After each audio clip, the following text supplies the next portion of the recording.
కాకినాడ జిల్లాలో యువతి అనుమానాస్పద మృతి కలకలం రేపుతోంది. అసలు ఏం జరిగింది, ఎవరా యువతి అన్నది మనం చూస్తూ ఉన్నాం. కాకినాడ రూరల్ స్వామినగర్ లో ఉరివేసుకుని ఆత్మహత్య చేసుకుంది ప్రమీళ అనే యువతి.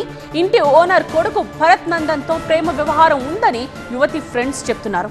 ఫ్రెండ్స్ డ్యూటీకి వెళ్లిన సమయంలో ప్రమీళ ఉరివేసుకుంది. ప్రమీళ ఆత్మహత్యపై అనుమానం వ్యక్తం చేస్తున్నారు కుటుంబ సభ్యులు, బంధువులు. హత్య చేశారంటూ కుటుంబ సభ్యులు ఆందోళనకు దిగారు. బంధువుల ఫిర్యాదుతో ఇంటి ఓనర్ కొడుకు భరత్ నందన్ ను అదుపులోకి తీసుకున్నారు పోలీసులు. ప్రమీళ స్వస్థలం రౌతలపూడి మండలం గుమ్మరేగుల. కాకినాడలోని ఒక ప్రైవేట్ హాస్పిటల్లో నర్స్ గా వర్క్ చేస్తూ ఉంది ప్రమీళ. మోసం చేశాడండి అబ్బాయి. కావాలని మా దగ్గర అమ్మాయి అబ్బాయి వీడియోలు కూడా ఉన్నాయి మా దగ్గర. కావాలని మేము చూపిస్తాను. మాకు ఇప్పుడే తెలిసింది కానీ తర్వాత మేము కనుక్కున్న వాళ్ళ ఫ్రెండ్స్ని గట్రా కనుక్కుంటే వాళ్ళ రిలేషన్ ఉందని అన్నారు. లవ్ చేసుకుంటున్నారని అన్నారు. అబ్బాయి పెళ్లి చేసుకుంటానని కూడా అన్నాడంట. కాకపోతే ఇద్దరు బయటికి వెళ్ళేవారండి, ఫ్రెండ్లీగా ఉండేవారంట. వాళ్ళ ఫ్రెండ్స్ కూడా చెప్పారు మాతో.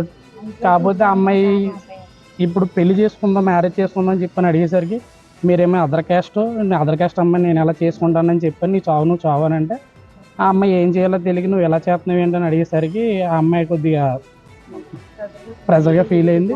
దాంతో ఈ అమ్మాయి ఒంటరిగా ఉన్న సమయం చూసి ఆ అబ్బాయి రూమ్కి వెళ్ళి ఆ అమ్మాయిని హ్యాంగింగ్ చేసి ఊరేసి చంపేయడం జరిగిందండి. ఆ అమ్మాయిని వాడుకొని అమ్మాయి ఇప్పుడు నాకు మరి ఎంత చేసావు, నా ఫ్యామిలీ చూస్తే ఎలాగున్నది, మరి నేను ఏం చేస్తాను, నేను పెళ్లి చేసుకుంటా అంటే నువ్వు ఎస్సీ నేను చేసుకోను, దిక్కున్న చోట చెప్పుకో. ఫోన్ అప్పటి వరకు 7:30 వరకు మా పేరెంట్స్తో మాట్లాడిందండి.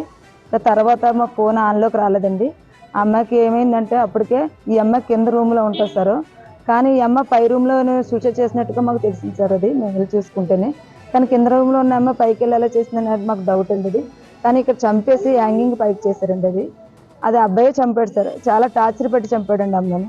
తల్లిదండ్రులు కూడా రాకుండా సార్ శవం దించేసి హాస్పిటల్ మార్చికి ఎలా తీసుకెళ్ళిపోతారు సార్.